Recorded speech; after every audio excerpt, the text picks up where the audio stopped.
now it's time for Brad's Tech and Tone Tips.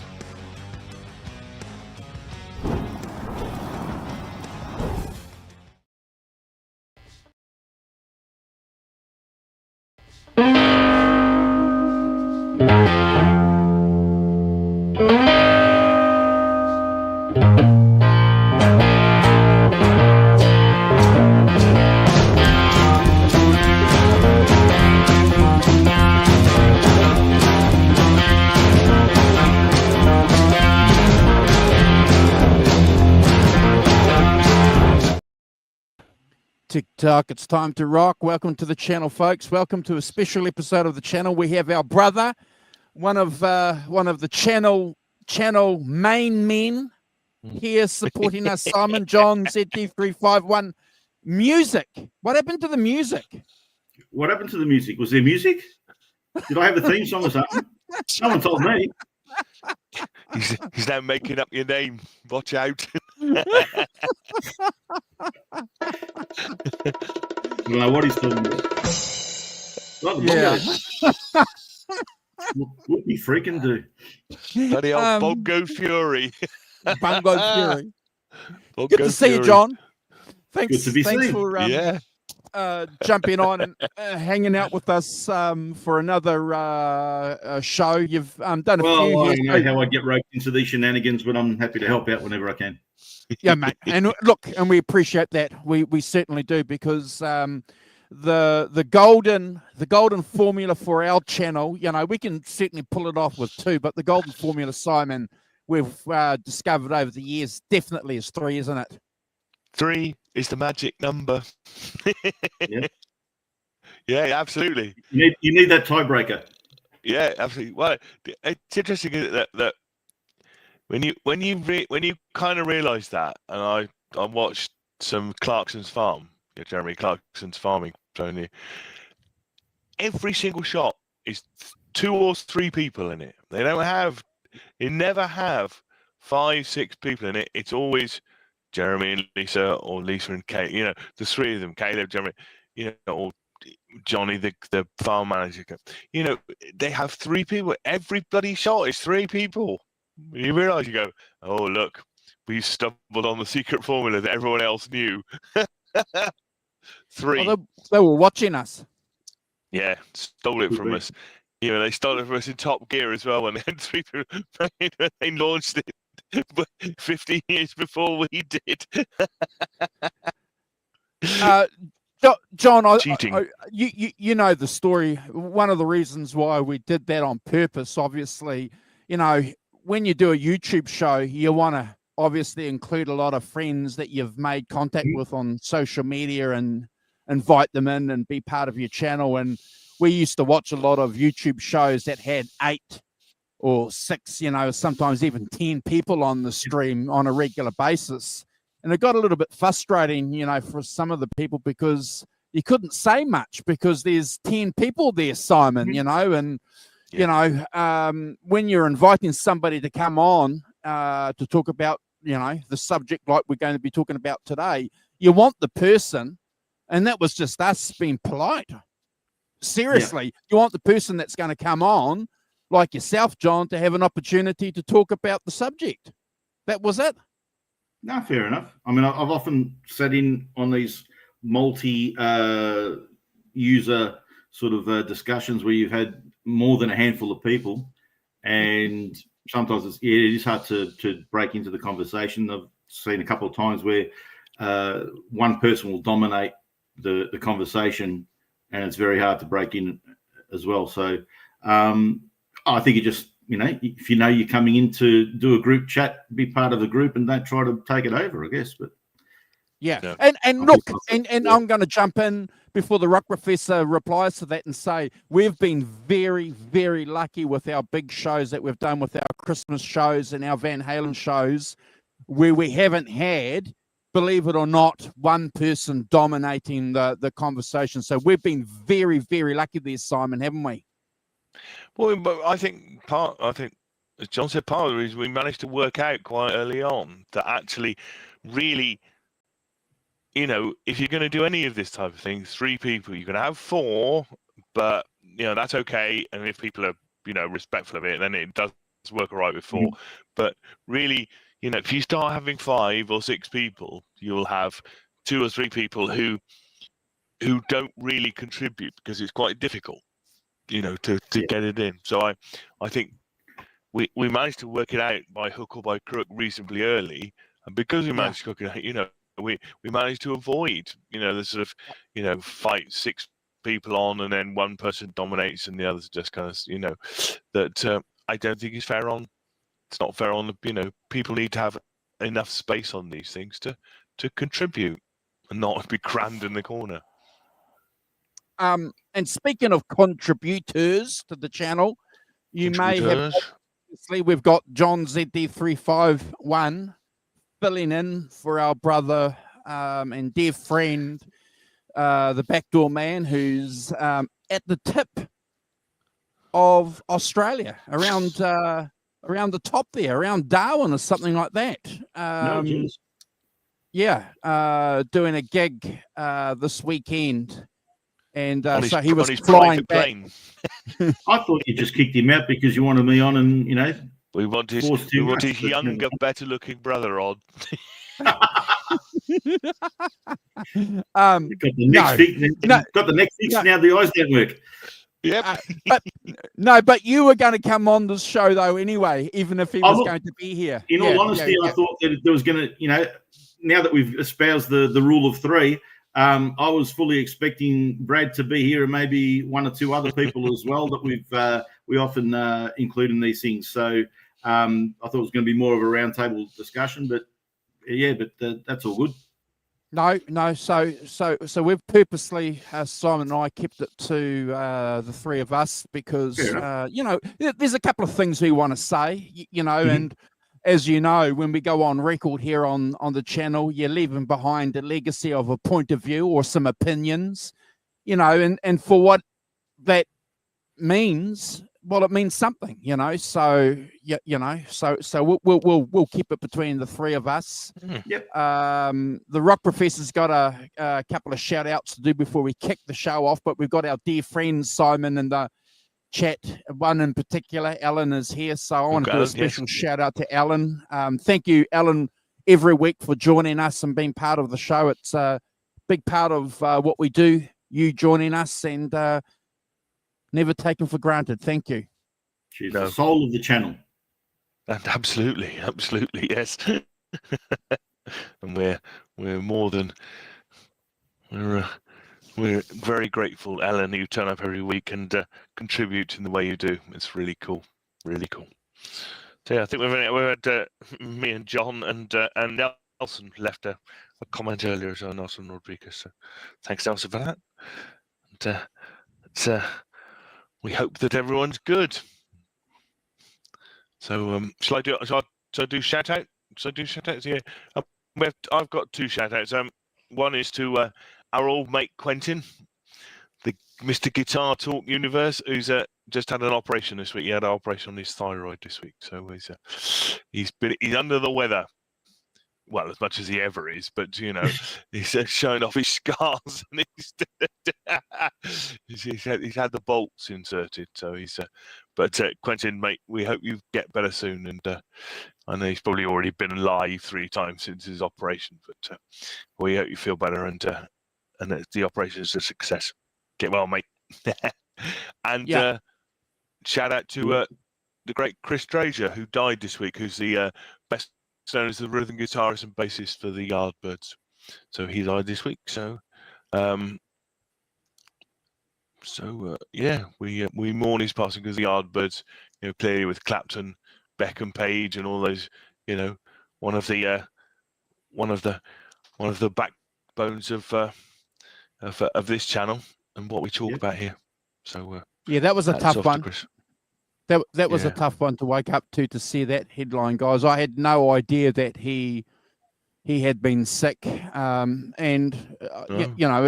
not our right, is it, John, to know what's going on in people's lives, just because they're a public figure doesn't mean that we have a right to know, what's going on. But when people were saying that he had had been sick for a while, and You look at the Yardbirds, John and Simon. You know, look at the people that went through that band. You know, Jeff Beck, Eric Clapton, the three Yardbirds, and Chris. You know, being a founder member from the word go, Simon. You know, just absolutely. Just sad news. Yeah. That's the problem. That's the problem with now, isn't it? You know, they're all getting to be 80, and I'm going to funeral of my great aunt in a couple of weeks. It's kind of, because that's what happens. And all these great musicians and all these founder members of all these great bands, and who were style makers and music makers in the 60s, are starting to die, and it's really sad. Correct me if I'm wrong. There's only 2 Yardbirds left. I think that's right. Yeah. Clapton and Page. Clapton and Page. Have all the others died? I think. Blimey. See, terrifying. But sad. Well, I think we're going to be doing quite a lot of those in the future. But anyway. Yeah. Well, so rest in peace, Chris. And thank you for your contribution. To music. Not only British Electric Blues, John, but rock and roll music. The Yardbirds, hugely influential band. And for a while there, if folks don't know this or aren't aware of it, for a while there they were giving the Rolling Stones a run for their money there early on. So they weren't they weren't just they weren't a band, Simon, in the wake of these other great British bands. They were actually part of that movement, part of the propeller, weren't they? Absolutely, yeah. Part of the start of it all, and part of that transition away from R&B and rock and roll into rock music. Absolutely, one of the leaders of that, with Jeff and Eric. And Eric was more the blues thing, but they certainly with Page and Beck, they went into the rock territory, didn't they? Moved into that rock territory, and 100%. helped shape it and help sort of figure out what they could do with it, which is amazing. Great band, the Yardbirds, great band. What one point I want to make with Chris too, and clearly he was a member of the band before he was a guitar player, if that makes any kind of sense. And hopefully in the next 10 seconds you'll understand what I'm trying to say. He moved to the bass so that Page could play the guitar. A little bit like Paul McCartney. They got rid of, well, they didn't get rid of, Stu Sutcliffe passed away, and they needed a bass player, and they realized, well, they weren't going to get another bass player in, John. It was going to be one of the 3 guitar players that they had. It was going to be, and Paul McCartney, being the cooperative one, decided, okay, well, I'll ditch the guitar and I'll play the bass. So, less of an ego, more interested in the success of the band. So, that's another point worth pointing out too, Simon. Yeah, completely. Yeah, it is. It's just on a slightly different subject, but I noticed that last How the West Was Won Part 3 got over 500 views. So, thanks to everyone who watched our Led Zeppelin madness. September. I'll explain. I'll explain to folks a little bit about what we've done there, and if that's okay. So, John, we had our default setting for all our videos set on entertainment. So when you go and upload a video, there's about, I think, 12 or 15 categories where you can list. And the default category that YouTube give you is blogs and something else. So I years ago when we started the channel, I changed it just to entertainment. you know, because I thought that's what we were. But then I watched another channel. You might remember we were having a conversation about YouTube views falling. Yep. What was YouTube doing with the algorithm and stuff like that? So I just watched a couple of YouTube channels, and one channel in particular said, grab a link of a channel that you watch, and you can go to a website and put that link in, and it gives you all the keywords, and it gives you the category that they've put their channel under. And I did that with 3 or 4 pretty famous channels. Rick Beato's, for example, definitely, you know, the one that I used. And guess what his category is under? Music. Education. Music. Oh, music. Okay. Yeah. So it's under music. So I've gone through the last couple of weeks changing our categories from entertainment to music. So just these little things again, Simon and Brad, that you pick up that you don't know everything. John. Did you have? Yeah. Sorry, did you have the option, like you said, you changed it to entertainment? Did you choose entertainment over music, or you didn't notice it, or it was the first one you saw? What? Because I would have thought that this is definitely more geared toward music than entertainment in general. Okay, obviously. so what I did is initially when I went to entertainment, because we're normally talking about music as opposed to playing it, or being involved in, music reviews as such, I thought, okay, entertainment's more, because this is what we're doing, you know. But clearly I've been looking at some of the video performances, and that just adjusting those slight little categories, guys, has a little bit of an effect. But I suppose that gives us perfect segue into what we're talking about today, Rick Beato, because he's one of the reasons why we decided that we'd get together and have this kind of conversation, because if you follow Rick, he's been having issues on his channel, jeepers, for a couple of years.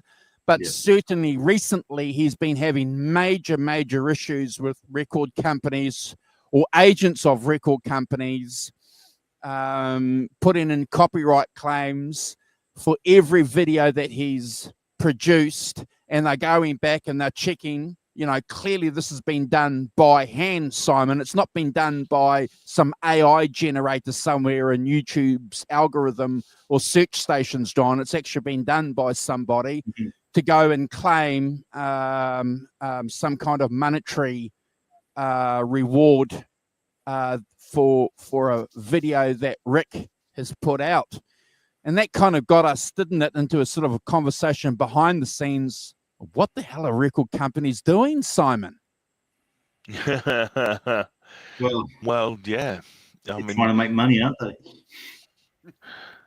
In a changing world, it's I think it's quite difficult these days, and I think they are probably. So morning, Tony. So how you doing? Hope you're good on his travels as ever. Tony doesn't even travel. He's in Greece. Been in Greece for a week, the rat bag. Tony, knock it off. Get home and get back to work.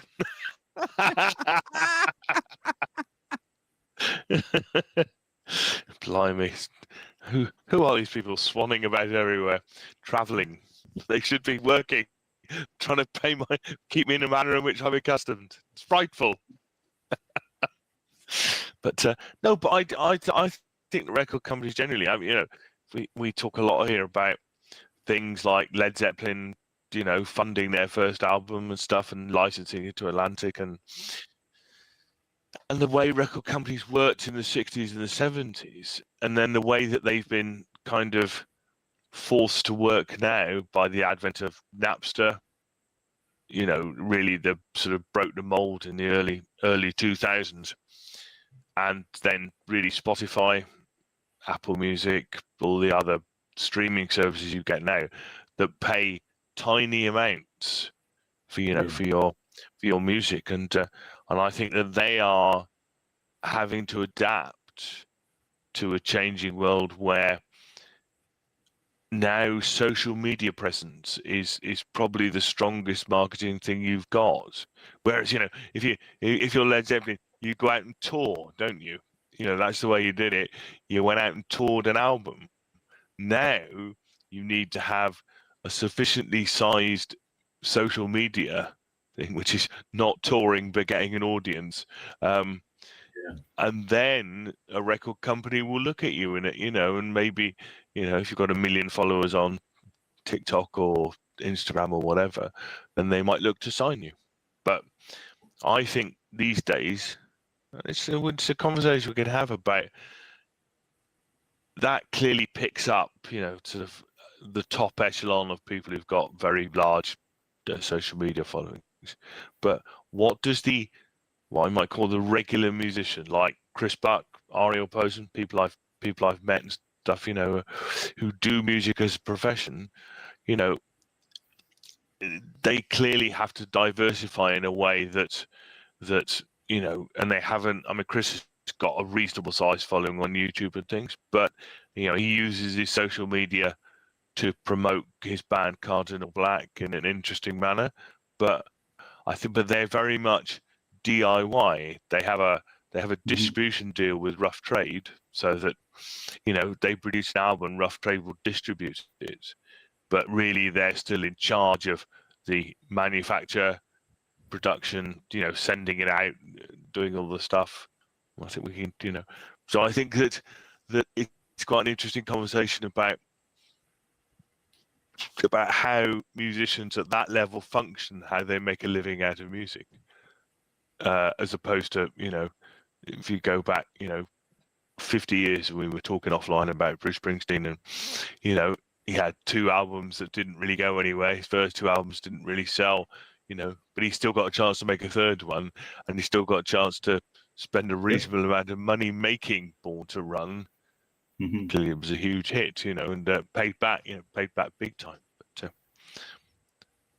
I think that, but the other thing I'd say is, of course, it's, the record company loaned him the money to do it, but he still owed the record company, whatever it is, the advance to do it. It doesn't become something that's a bad, oh, look, we've got loads of money, yeah, but you've got a load of things to spend it on, which mean, you're not necessarily £1 million advance, for, let's say, 5 albums or whatever, once you divided that up and you've put, you've got studio time and you've paid for all of those, your cars from the airport to the venues and things, doesn't go very far, does it? On way less far than you think it is. And again, you're talking about the days where the focus was, we call them the record companies because they were a company that sold records. That was the focus of the industry. You didn't sell a record as a advertisement for the tour that was coming up. The tour was the advertisement for the record. Yeah. And that was their focus of what they were making. So now that the landscape of the music industry has moved away from the selling of physical product to the fact that recorded music these days is streamed out, is like I actually rang my daughter because I wanted to get sort of the view on the situation from someone who's basically grown up in it, all her life. We remember when you used to have to, our options for listening to a song were to turn on the radio and it might come on, or to buy the record tape or CD and bring it home and put it on the apparatus that would play it for us. So nowadays, you pull it up on your device and you listen to it on your wireless headphones. So I asked her, what do you even give record companies a thought? The music itself is not the product anymore. The music itself is kind of just something that's out there. And quickly the industry had to sort of pivot and kind of make that the song that's available to listen to is now the hook to get you in to go see the show. And even with a lot of performers saying that, it's not even the money that they make out of the show is really giving them their income.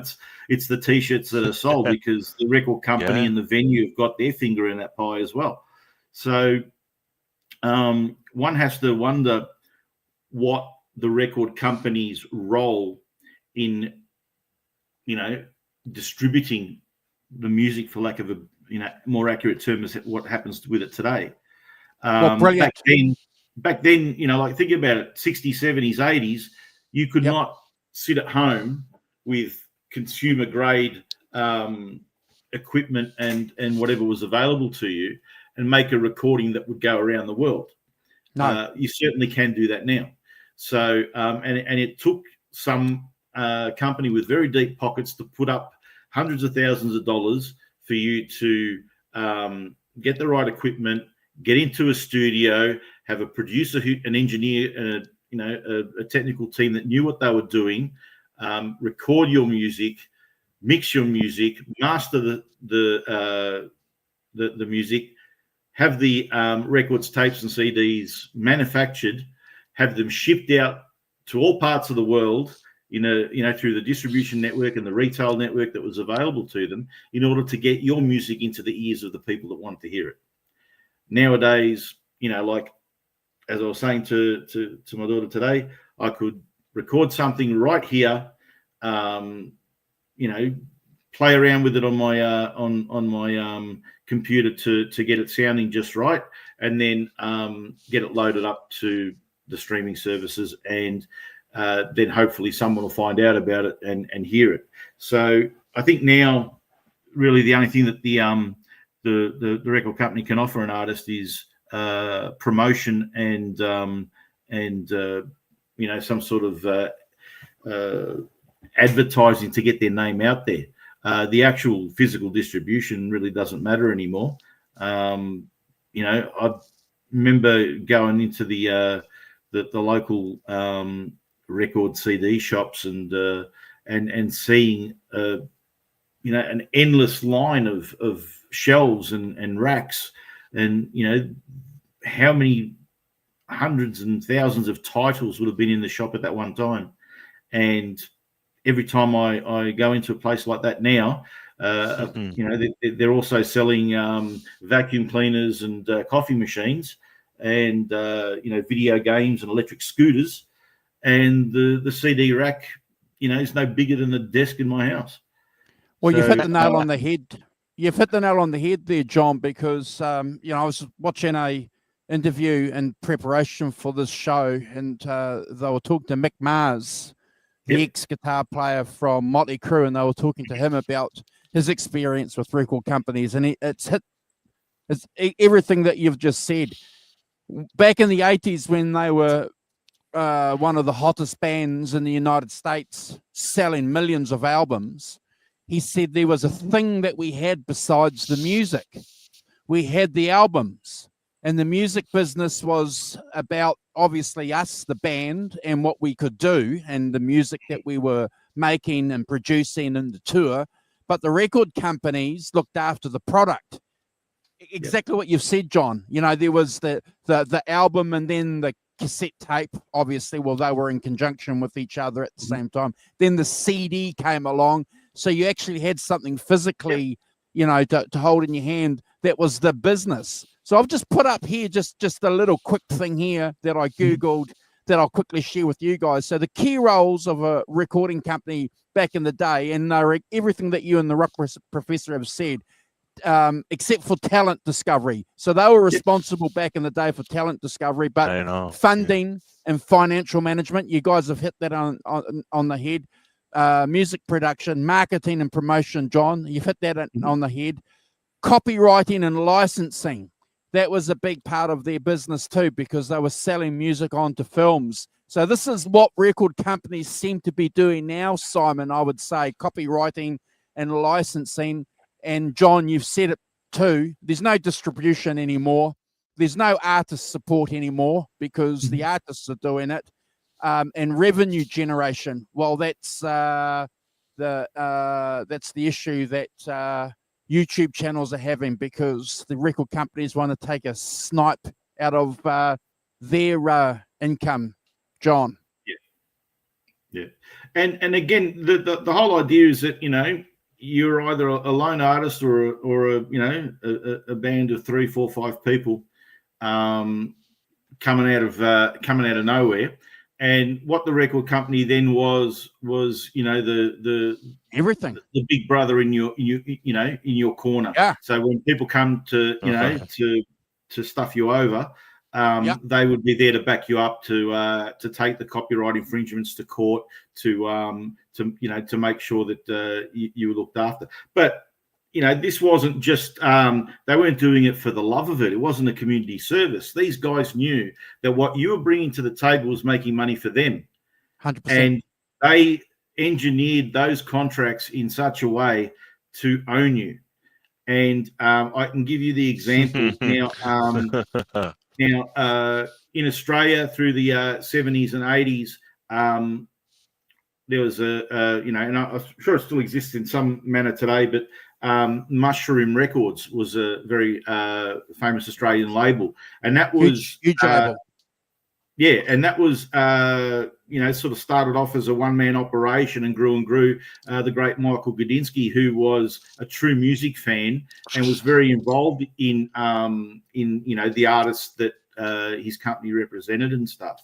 But again, the companies are there with much fuller pockets than the artist has when they start out. So they bankroll the operation. They're the ones that buy you the decent guitar after you've been playing your formative years with the cheaper equipment. They get you the big amp. They get you into a decent rehearsal studio. They maybe get you the right sort of clothes to look good on the videos and the cover. They get you recorded. They get you tour support.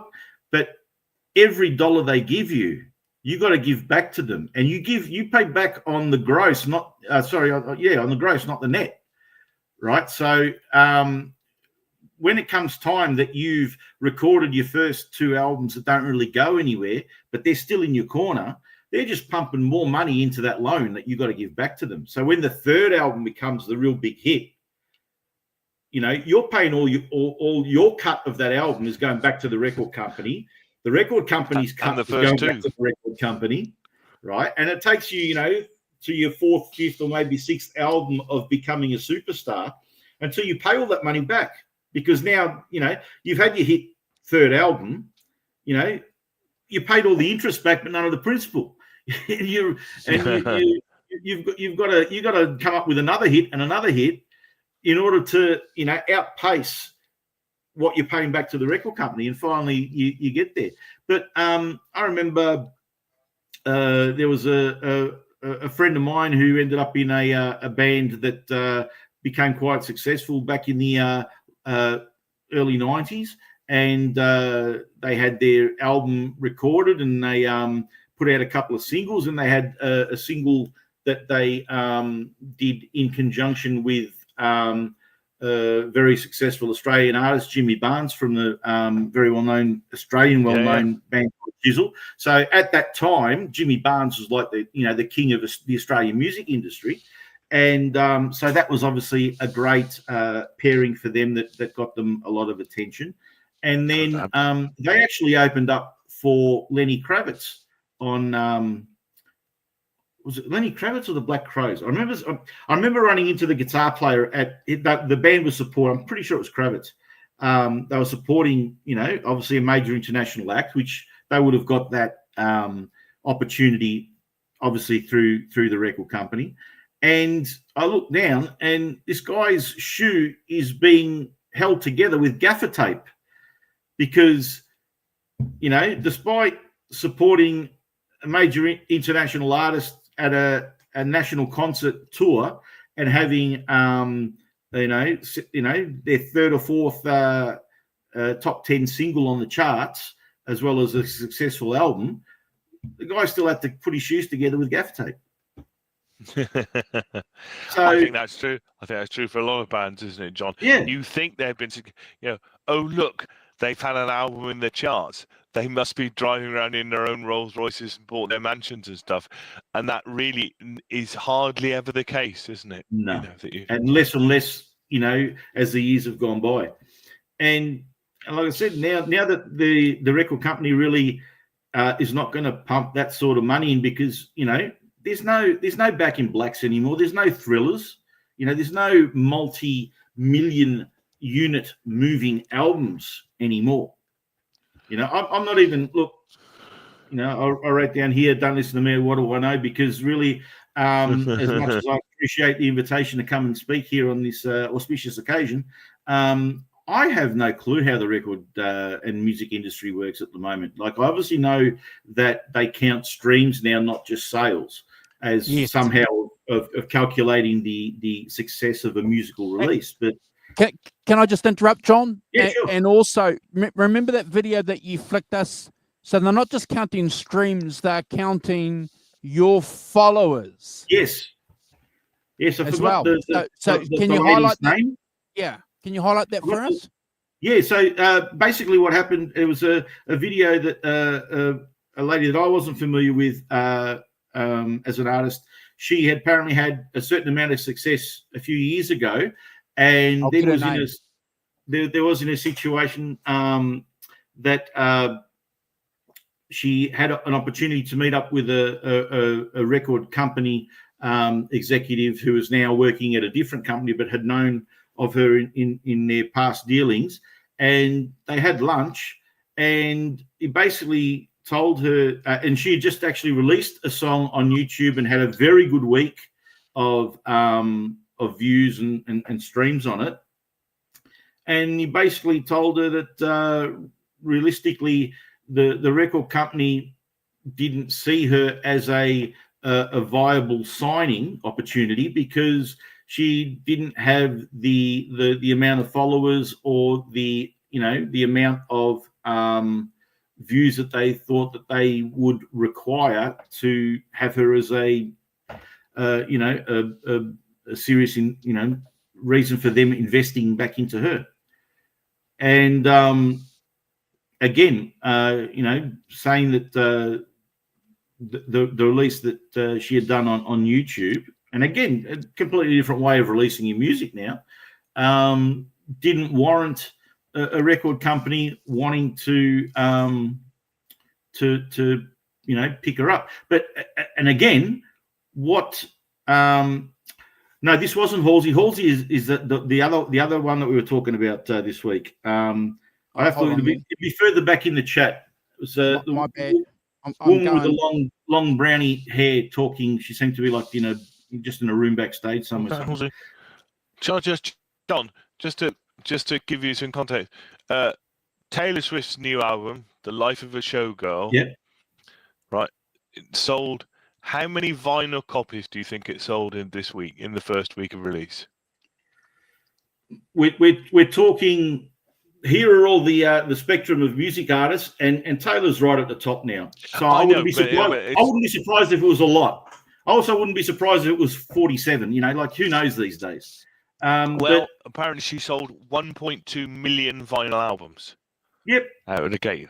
That's decent sales. If you're 1970, that's pretty decent sales. Isn't it? To me, if Taylor Swift was around in, if Taylor Swift was having her career at the moment back in 1985, then I would expect that's millions. Like a thriller level. Sorry, Andrew? Yeah, it'd probably be millions, wouldn't it? It'd be a couple of million at least.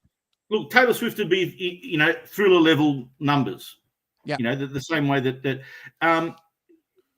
but again, also take it back to 1985. How many people were doing that, and how many throughout the year?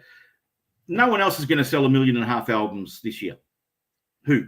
Your big acts like your big and again, like she's not like an 18, 21-year-old sort of kid that's just come up out of nowhere, like a lot of the thing on the pop charts and that are making it big on TikTok and YouTube and Instagram, whatever now. But who sells albums when a new album comes out? Stones, Springsteen, U2, which is stuff that we don't, we forget that how quickly, life has passed us by so quick. These are not new artists anymore. They were new artists when we were 16, and we think we're still 16, so we still think they're new artists. You know, I sort of think Springsteen's last album, Letter to You, like his last album of new stuff, has a 5-year anniversary coming up in the next few days. 5 years Scary, already. isn't it?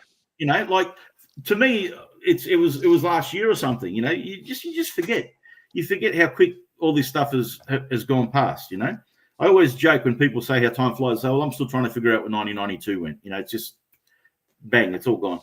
But yeah, Taylor Swift again. But who else has done the massive tour that she's just done? Who else has gone and sold out multiple nights everywhere they go and stadiums? Well, the only person that does that, only acts that can do that, and you've mentioned them, Springsteen and the Stones. You know, the Stones will do a summer tour. Yeah, And, Paul McCartney. Oh, and Paul McCartney. Yep. In fairness, Oh. Oasis did 7 nights at Wembley. Yeah. Oh, yes. Right. Yeah. Oasis. Yeah. Yeah, But good call. What's interesting is there's another band that in the same, this past couple of months, the same time period as Oasis 7 to. There's another band that played 10 nights at Wembley. Who played 10 nights at Wembley over in the August-September period? Coldplay. Coldplay played more nights at Wembley than Oasis did. A lot less publicity, but no, it's really interesting. Just while you were talking there, John, I think that Thriller sold 1 million copies in its first week. Wow. Of release. So what's interesting, I think, of course I'm taking Taylor Swift as an extreme, and she absolutely is, the queen of extreme in those senses. Interestingly, I think that the interesting thing about that is that most of the formats, so she did quite a lot of different formats, so you can buy an album and a t-shirt, an album, signed, and well, so they're all pre-sold. Yeah. So they're sold up front, and I think that's a really interesting thing about most bands when they release, vinyl albums or stuff that I buy. They release them, and you buy them. So in effect, they go, like the Led Zeppelin live EP that I just bought. That was out, on Amazon 3 months ago. Mm-hmm. So they know pretty much you can go, right, so I'm releasing this and I'm going to release like the last Cardinal Black record. I bought the record, I bought a sweatshirt and a t-shirt to go with it. It's a sort of bundle, But they know they can go, right, we've had 1,000 orders for that in, so I can make 1,000, I can make 1,500 albums because I've already sold 1,000, therefore I've made a profit for them. And I can take the other 500 on tour and sell them on tour. So I think that's the interesting bit about marketing these days, is that it's sold ahead. So in effect, you know what you're going to make, so you cut your risk down drastically, don't you?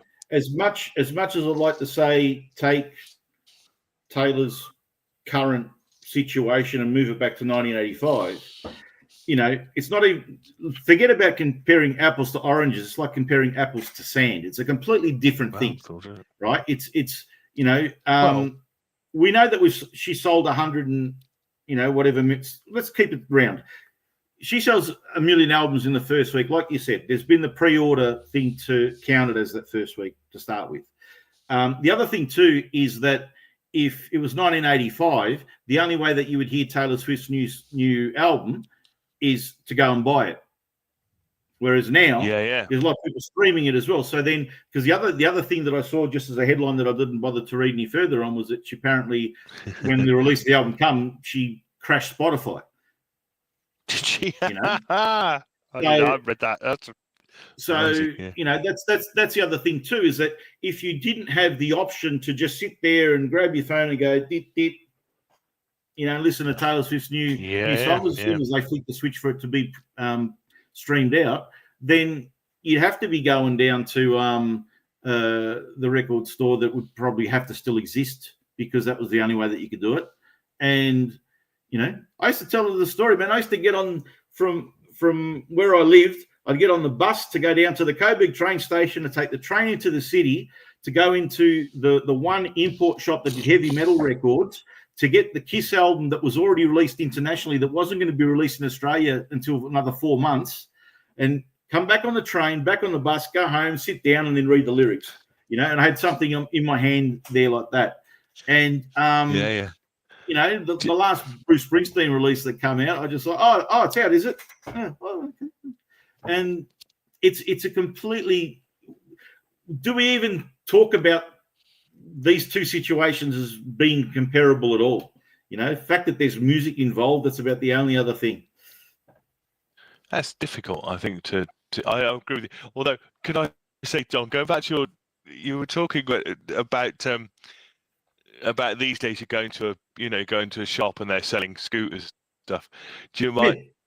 Yeah. It took me back to when I was my first job when I worked in a clothes shop, and opposite we had a record shop called Bristol Wireless, and the first half of the shop was all electronic equipment like toasters and things, and only the back of the shop was records. So it's quite very. I thought, that reminds me when I first started buying records.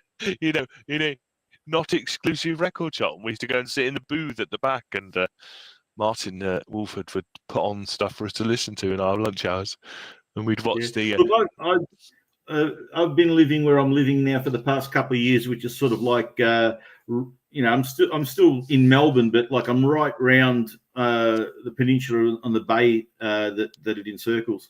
And last weekend, I went back to the old part of town I used to live in, and there's a shop there. That was a big, it was a big music store, CD store at the time, and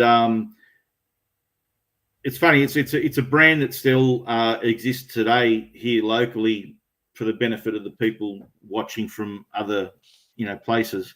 Called JB Hi-Fi. Now JB Hi-Fi started out with this guy. His name was John. JB's his initials, but he sold he built speaker cabinets and sold them out of his garage.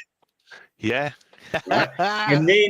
and then sort of like he got a sort of like a name for himself, and people would come, to buy stuff out of his garage. So he started to sell a few, he had a couple of buckets full of records there for people to, buy records as well. That translated into one shop that he grew, and he bought the shop or rented the shop, whatever, knocked the wall down and doubled the space and then tripled the space, and then opened a second shop, franchised. And he was always the guy that you went to that you're after a CD player or a video recorder or a TV. You'd go everywhere else and find the prices and then go get it from him, because he was always 20% cheaper than everyone else. Sold it to another company. They straight away put their prices up to $5 less than everybody else. All of a sudden you knew that it was no good. They lost business because that's not what everyone was expecting from him. He bought the company back, ran it for another year, sold it again, stayed in as a consultant, and now it's like a countrywide. I think, do they have JB in New Zealand? Oh, it's huge. Sure it's the only place. Yeah, it's the only place we can get it's sort of like going across Australia and New Zealand. And but again, sort of like nowadays, like I said, back in I still remember taking my daughter when she was a baby in my little, sort of carrier on my chest. Lucky. And going, the shop had opened up, and there was like CDs and DVDs as far as the eye could see.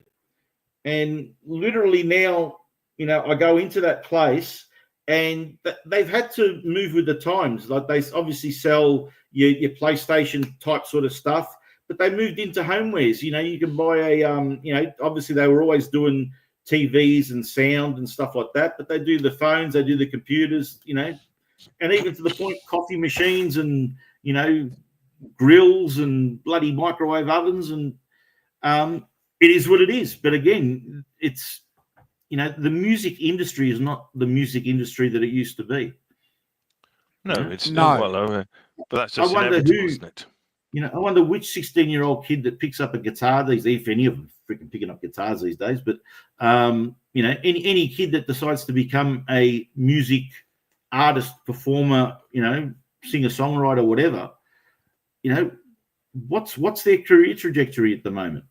I don't know. I don't know how people, short of being in 5 bands at the same time, and subbing cover gigs and doing whatever. Who's our next millionaire rock star? Well, I can't see how we can have that, because the situation that you've just described, John, is fundamental in having that happen. And popular music, back in the day was kind of homogenized. When I say that, if you look at the top 10, say, back in the 80s, you were listening to, there was some Van Halen was on there, you had Madonna on there, and you had UB40. There was some variation. But today you've got, a multitude of genres, Simon, that constitutes what music is. I don't know what the answer is, John, but I'll tell you what I find really disappointing about the recording companies today, and we'll back this up before we end the show, folks, with some good things that the record companies have done and some good examples, we promise. But what I find really distasteful about what the record companies are going to do now in the search of profits that you said before at the beginning, and we've always maintained that rock and roll is a business. So I get that. I get that it's a business. But the problem that we're going to have now is you're going to have record companies get every income they can about any conversation, Simon, about music. When a guy like Rick Beato comes on and, he's a major player and he's interviewing you about your music, Paul McCartney, when he's talking to Paul McCartney about the songs that he's written, don't you think morally he could use Paul McCartney's music? Oh God! Well, yeah. I think that, and I think I think YouTube are terrible at this, of protecting their creators from all of that. So Rick Beato has to have his own lawyer to fight his own cases and stuff, which is patently ridiculous. And and I think that's down to Spotify really not protecting their creators. And I think they need to pull their finger out and do something, really to protect, because let's face it, if Rick Beato's getting caned for, playing 25 seconds of David Gilmour when he's interviewing David Gilmour, what chance has a channel like ours got? If we want to play 25 seconds of, of a track just to demonstrate something as part of what we're talking about in our rank of the tracks, we've got no chance, and we're just going to get nailed. It's only going to be a matter of minutes before we get shut down. But Andrew, go back to, John, your point about the new rock, where are the new rock stars? The answer is that music is so diversified that you probably haven't heard of them. It's very I don't know. In some respects, it's the other way. I don't know how much diversification there is on the charts at the moment. And the charts is a genre all of its own. Yeah, the charts is a genre. Then there's you can have R&B, rock, disco, hip hop, blah blah. But they're all. But charts. The chart stuff is a separate genre. It didn't used to be. But now it's a genre all of its own, I think. Look, I think word of mouth still exists, and when you look at how connected we are these days, we have the opportunity to for word of mouth to spread so much, quicker and easier amongst ourselves. But on top of that, then we've also got the fact that as much as we can spread our word so much easier, so can the big corporations, and they can decide to carpet bomb mentions of whoever they want out there as well. So you got to find them as you find them. Like I've gone through and found some stuff over the past year or so that you want to speak about diversification. The bands that I've liked the most over the past year has been an Italian punk rock band from Italy that sing in Italian, which is all girls. Yep. The group of sort of like similar to the band Ghost. There's a band called Dogma, which is five girls dressed as satanic, sexy nuns. How can you not like that? You know, dragged into your own private hell now, John. Oh man, it's you know. Anyway, you know, I found a guy that's been around for a while, but I didn't know about him until last year when I scrolled up on his song. I fell in love with the girl from the record shop, a guy by the name now freaking spaced on his name, Frank Turner. You know, and I found old stuff that's been around for ages. I found some new stuff just by luck. I listened to Lana Del Rey a bit because my daughter's right into her, so I wanted to get a bit of an idea, and that sort of like struck me as very introspective, almost Springsteen-y type. You know, that's why I said to her, "Do you want to come see this Nebraska movie? Because if you're listening to that, I think you might be into this." You know, being that it's also 40 years out of time shift for her, but you know, there's an opportunity to go out there and find stuff. One of the things that I'm also worried about that's happening at the moment, so again, being that the record company's main concern is making the dollars, and because being interested in the music and fostering the music and starting a like a community about it translates to dollars, we'll do that. But if you can get the dollars without having to go to all that trouble, why not? And the whole thing of sort of music that's created by AI, written by AI, just comes through and sort of like, we get the computer consciousness out there to try and find something that's going to appeal to listeners. And then in even some respects, load the playlists with these created, fake bands, and have them get all the streams and all the clicks and likes, and generate the dollars from the the revenue that comes from that.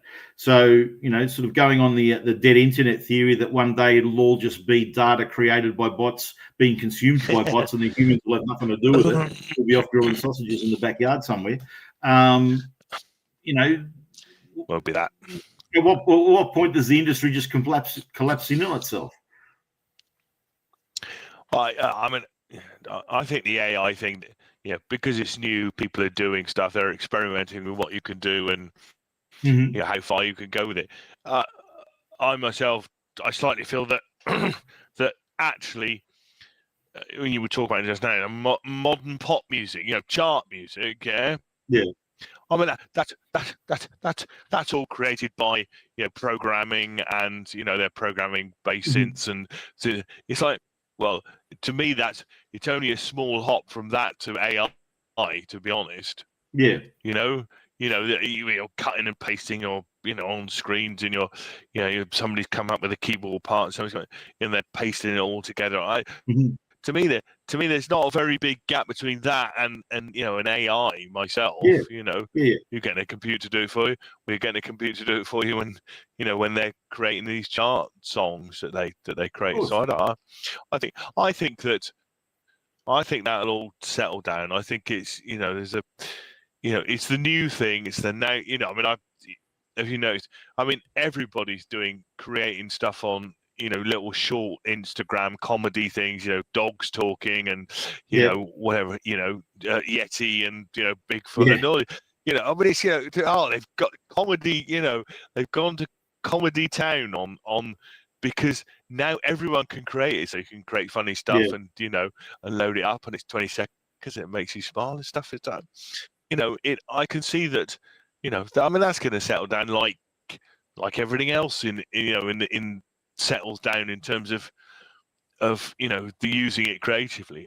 And I still think that the bands, there'll still be bands out there doing it. I mean, just as an example, have you heard of a group called Imagine Dragons?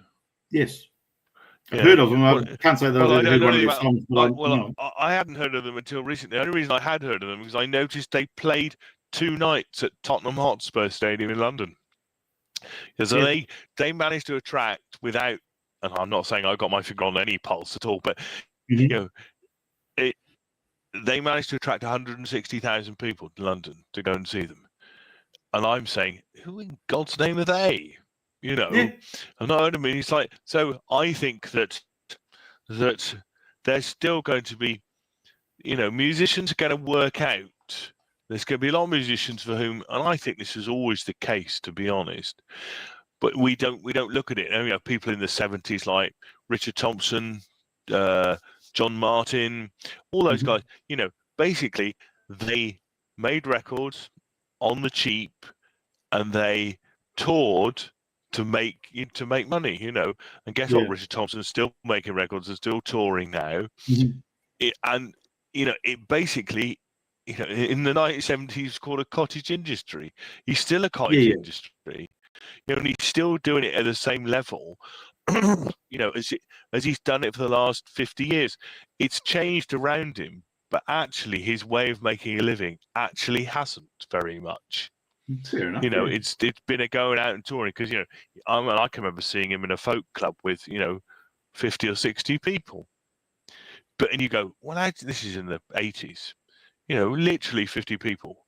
And you go, yeah, we all paid £10, that's 500 quid. So he comes down in his car with a couple of guitars, sets up, he gets paid 300 quid.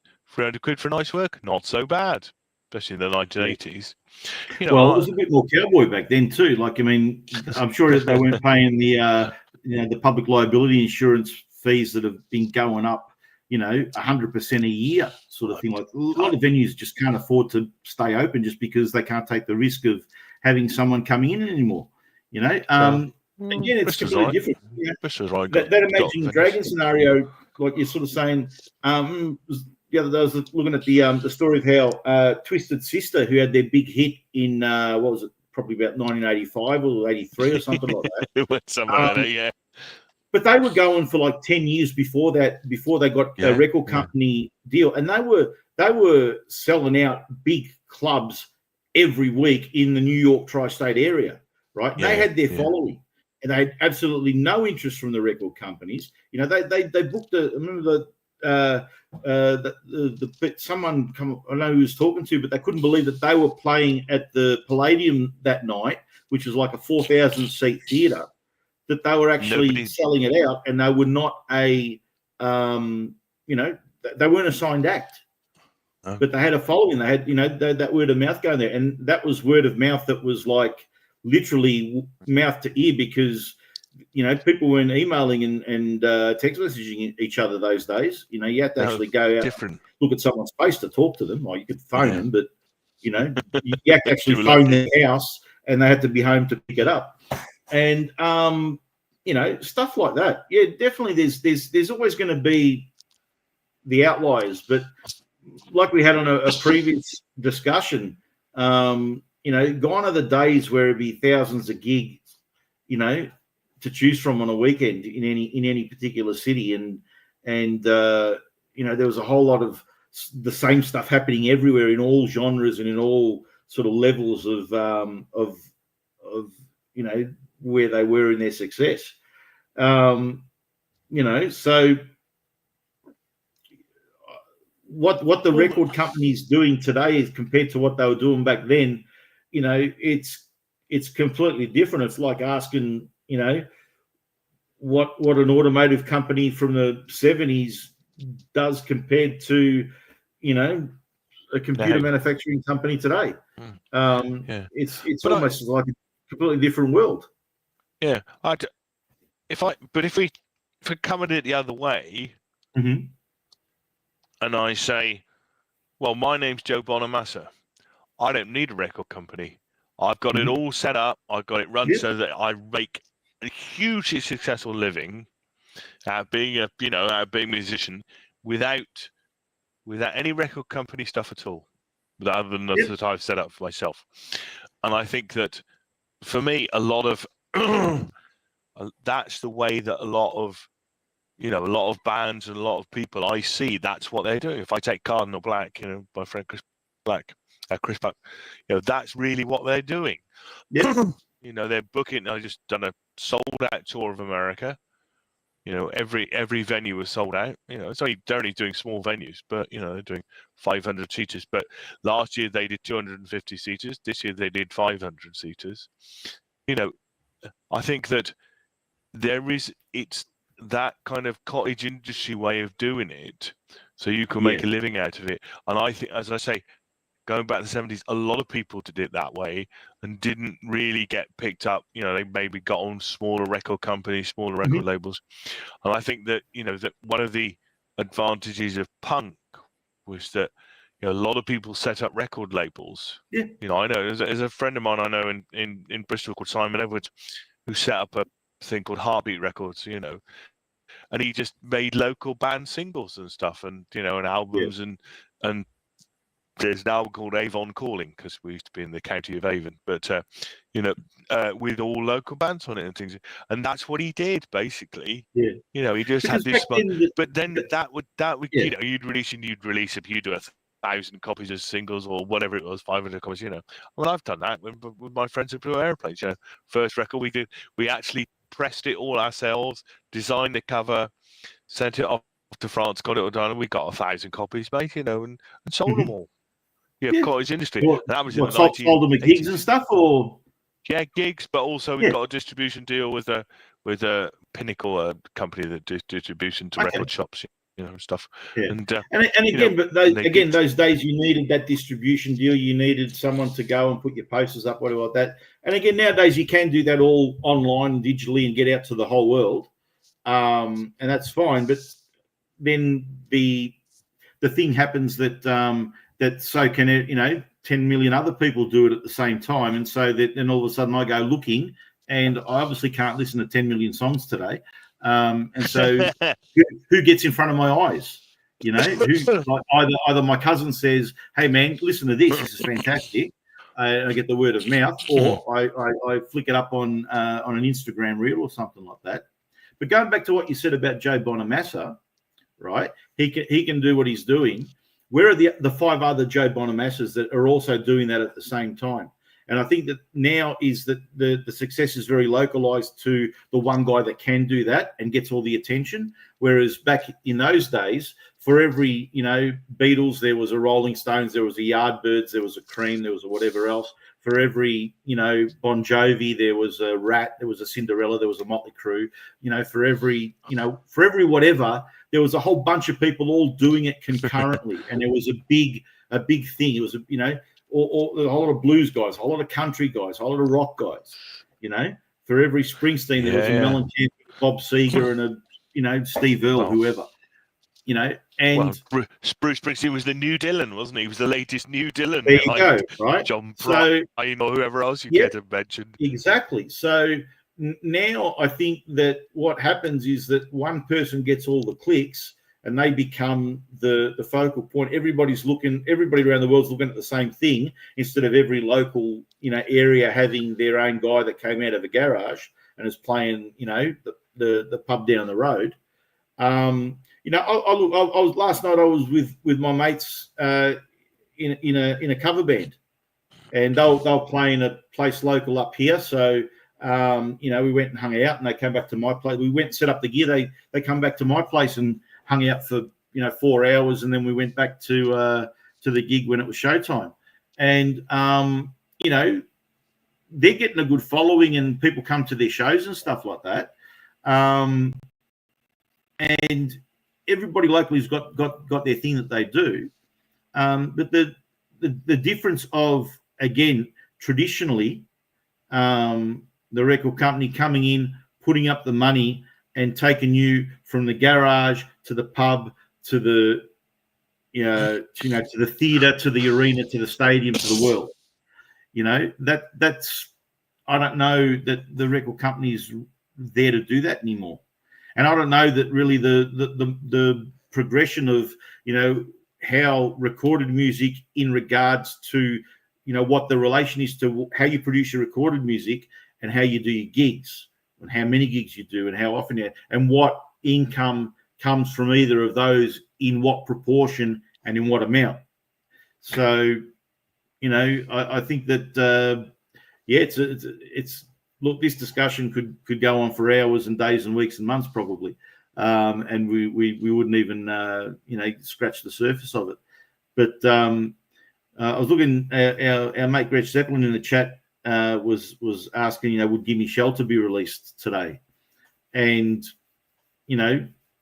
I think that the companies will release whatever they release, but then the thing is how will it get heard, and how many people will know that it's out there?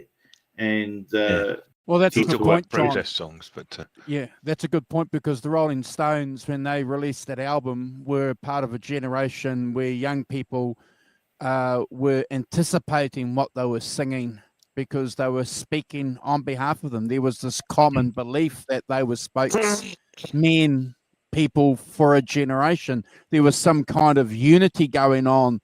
And that's why I sort of put the comment in there and said, well, there has to be an anti-war generation of kids coming forward. There's got to be, because there has to be some hope in that.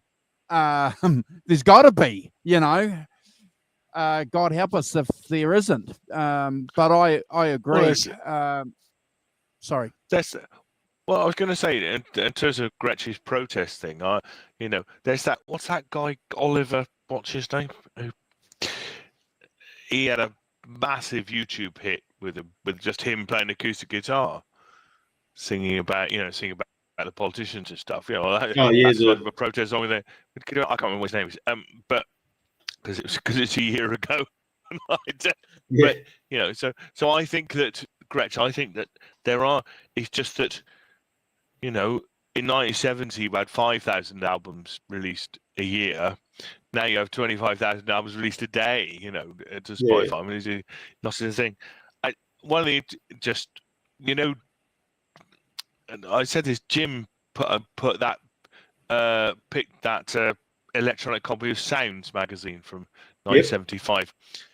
I knew every single band in that paper. Yeah. I absolutely heard. I'm not seeing them all, but every single, and that's only 1 week.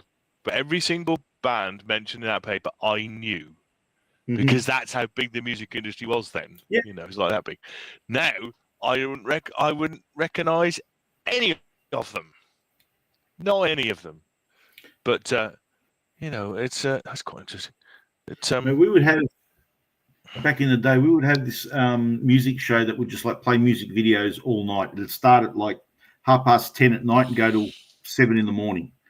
And it was literally just what, and it wasn't, is it? And there was no people what they would do sometimes is they have an artist come into a guest program, George Usner from the whatever band would come in, and he would choose, an hour and a half's worth of stuff that he wanted to play, and so next up we've got this band, very very influential to me, and this is from their second album, which I loved, and this is whoever with this song, and he'd play it. And that'd be the amount of the show in between them. Basically it was just video after video, and then probably what they'd do then, they would play all of his songs chronologically for 2 hours, and then there'd just be God knows what else throughout the thing. And I used to sit there, all night with the VCR going, ready to record songs that I liked, and at the start of the internet, they would publish their runtime. These are the list of songs we're doing with 1:30, 2 o'clock, 2:30. So you kind of knew when they were going to play this sort of stuff. And I'm sure it wasn't truly like this, but this is what it felt like, is that one weekend I knew everybody they played, and the following week I didn't have a clue who any of them were. And no, absolutely, yeah. Much like I remember seeing a backstage interview with Pete Townsend talking about, rap music when it first made its appearance, and his quote was, "It's not up to us to like it. It's not even up to us to understand it. It's just up to us to get out of the effing way."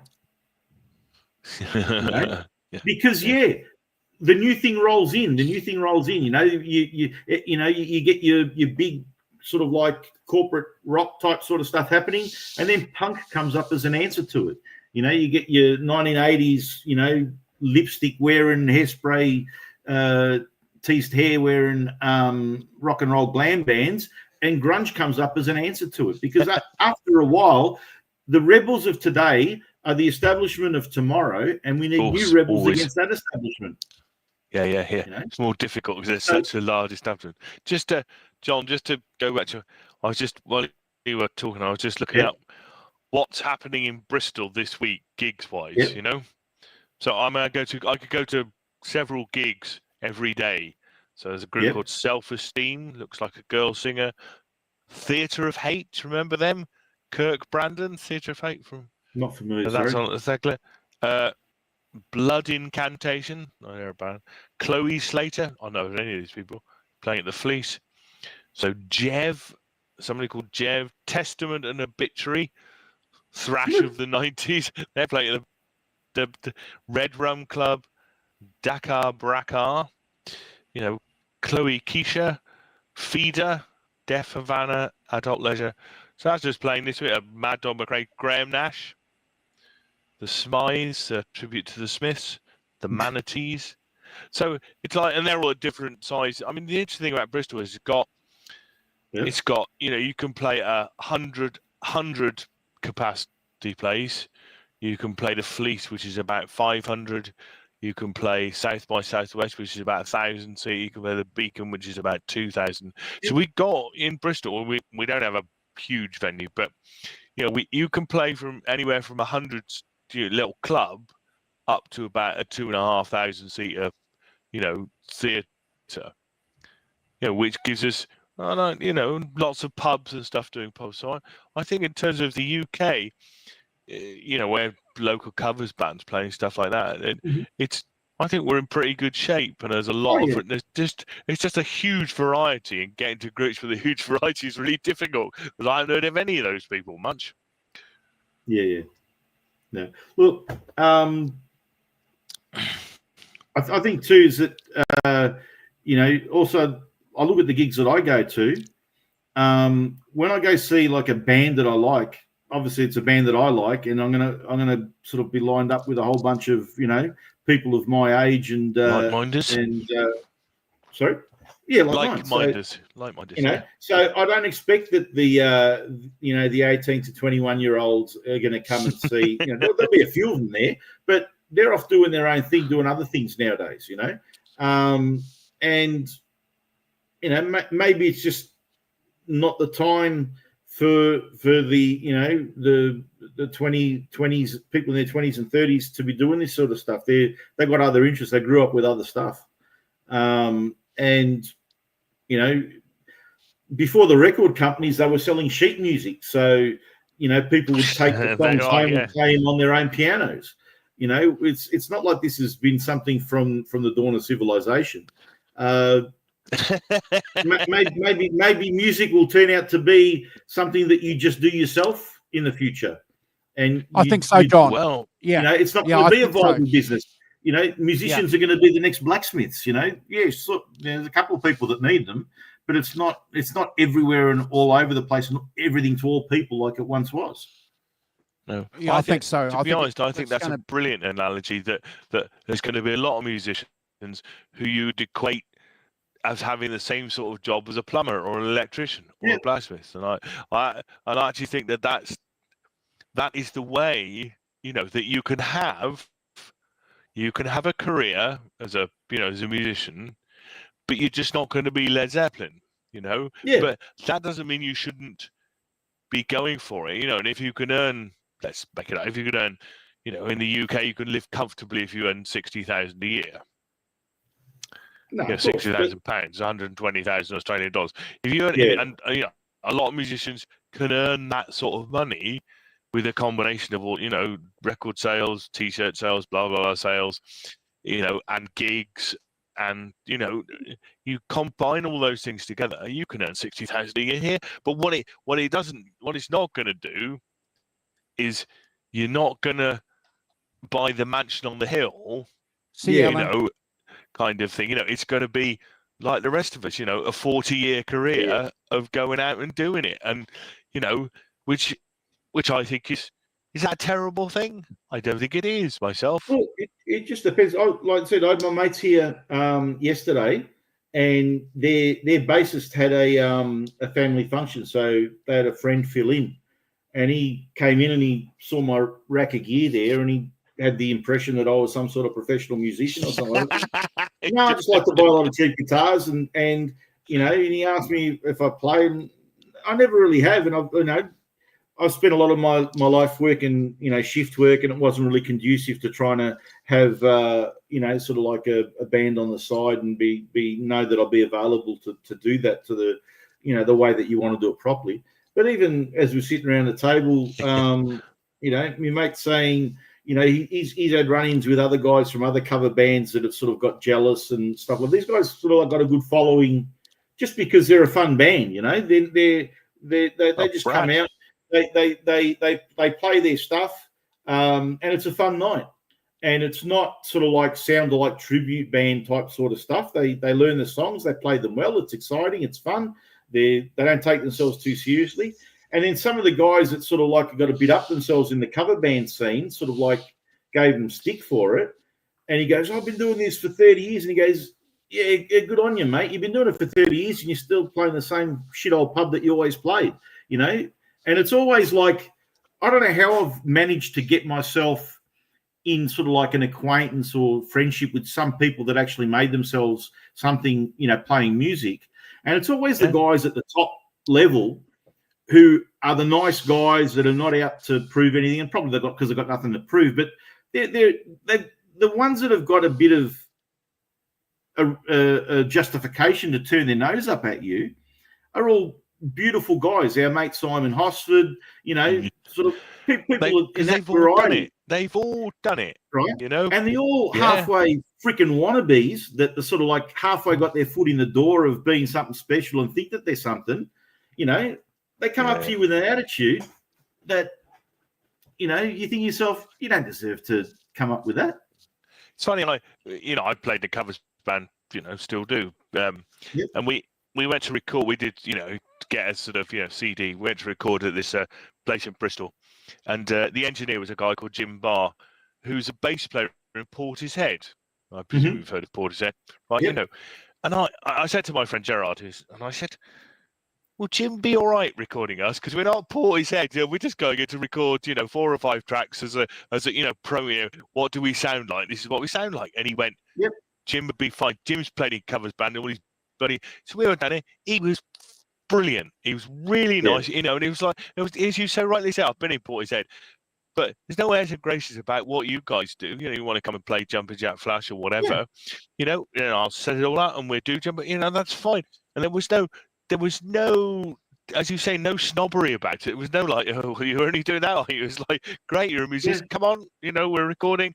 I'll give it my best, and he did a fantastic job. And But yeah, I asked my friend Gerald. I said, is he going to be? I don't mind if he goes, it's not my thing, guys. Not a bit of it. The opposite is like, hey, listen, I've done covers bands. I've played in wedding bands. I've played all this stuff. It's, they're the real ones, man. Yeah, they're the real ones. Yeah. They're the people that they're the people that you bother saying hello to again the second time. They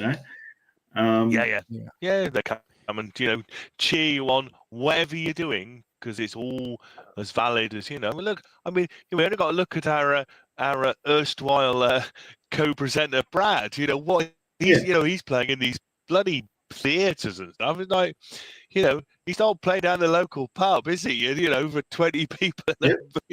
He's playing to 500, people. Well, hats off to him. That to me is a successful musician in many ways. Yeah. I love what Nuno Betancourt said, man. He said, if you've picked up the guitar and you've played something, you've already succeeded. That's. Yeah.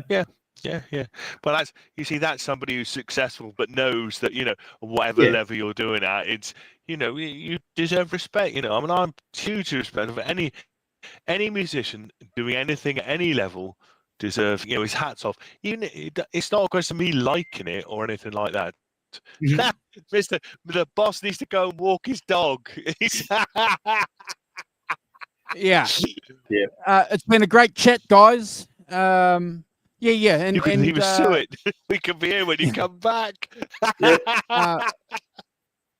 and let us know We'll what you like think. chat.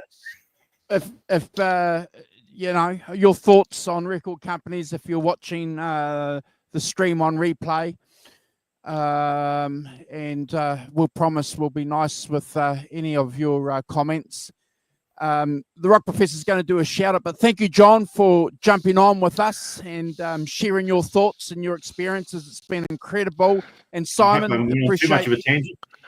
appreciate your thoughts and your time getting up early in the morning. And Brad, if you've watched it to the end, bro, thank you